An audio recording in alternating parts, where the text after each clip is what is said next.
With the iPhone 16 finally launched, a lot of you are probably thinking, which iPhone should I buy? Well, whether you're looking for the latest and greatest or you're just trying to save money by going secondhand, I've got you covered in this video. I'll also break it down into two parts. First, we'll look at the models Apple is currently selling as brand new, then we'll dive into some options from the second-hand and refurbished market. By the end of this video, you'll know exactly which iPhone is for you. So let's get started. Alright, let's start with the iPhone SE, and I've only got one thing to say here. Don't even consider it. I honestly don't know why this iPhone is still a thing, because even if it were half the price, it still wouldn't be worth it. It's running old hardware, has updated design, and the experience is just lackluster, for the lack of a better word. I get it, some people might like the touch button, or maybe it's for your grandma who doesn't need the latest features, but trust me, you're better with spending that money elsewhere. This phone is stuck in the past and you'll feel that the moment you pick it up. Now, this is where it gets tricky. The iPhone 14 is a good phone. It has a solid camera, good battery life, and overall it's a workhorse. But here's the thing, it's running the A15 from the iPhone 13 Pro. That means it's already halfway through its cycle in terms of updates. It's a little old now, and for the price you can get something much better, or as a part of an insane contract. Otherwise, just no. Now, the 15 is where the things get interesting. For just 100 more than the 14, you get a 48 megapixel camera with 2x optical zoom, you get dynamic island and USB-C. Finally, right? The camera alone is a game changer. Those portrait shots with the 24 megapixel feature are sharp.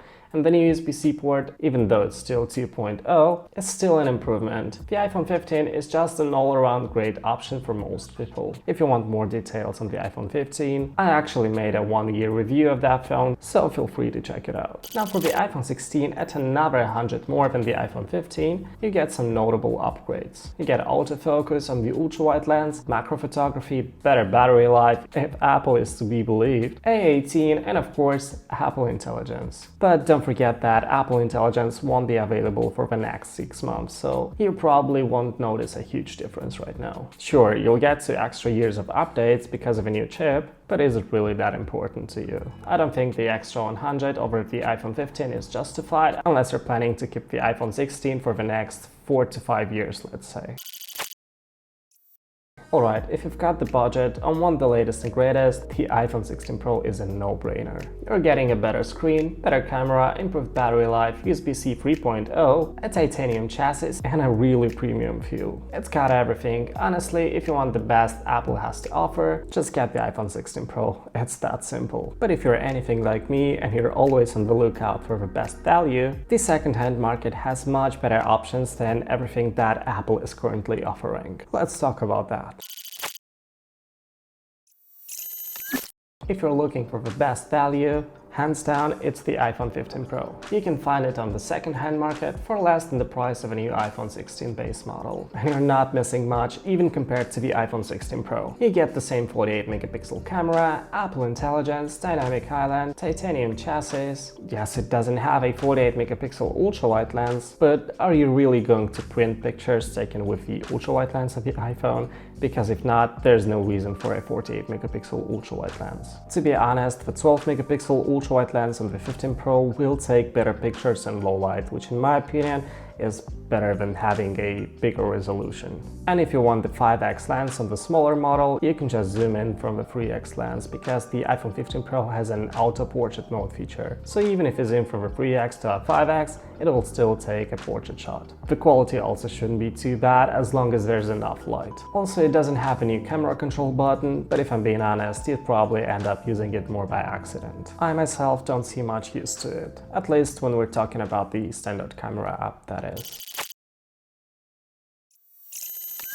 The 14 Pro is another fantastic option if you're on a budget. It's got dynamic island, always on display, a 48 megapixel wide camera, and solid performance. It's still going to get quite a few years of iOS updates. It's durable, the camera is insanely good when it comes to taking pictures, like, for example, take a look at these pictures I took with my iPhone 14 Pro. If you can find one for 500 to 600 USD, it's better than any new base model iPhone that Apple's offering right now. now. It's a great middle ground for those who want flagship features but don't want to pay flagship prices. The only downside is that it's quite heavy and doesn't offer Apple Intelligence if that really matters to you. I've also got a 2 years update on my iPhone 14 Pro, so definitely watch that if you're interested in picking up one of these. Now, the iPhone 13 Pro is the true budget-friendly flagship.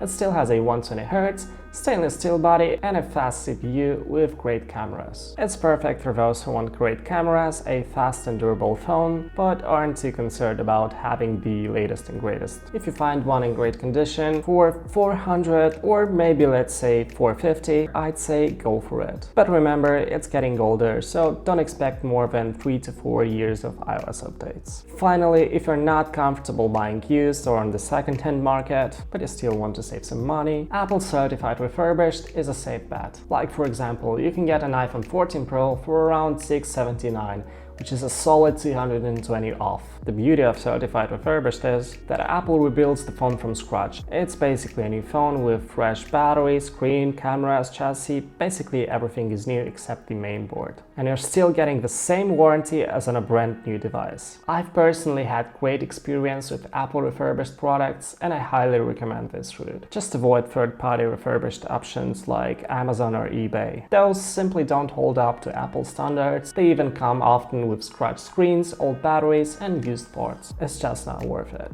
Again, if you're buying refurbished, please only from Apple. So, to recap, if you're buying new, I'd recommend the iPhone 15 or 16 depending on how much you care about Apple Intelligence. But for the best overall value, the iPhone 15 Pro from the second-hand market is your best bet. If you're on a tight budget, the iPhone 13 Pro and 14 Pro are fantastic options. And if you want something with a warranty, don't forget about Apple Certified Refurbished. Also, I have a video on what to look for when buying a used iPhone from the second-hand market, so definitely check that out if you're considering going second-hand. With that said, thanks for watching and I'll see you in the next one.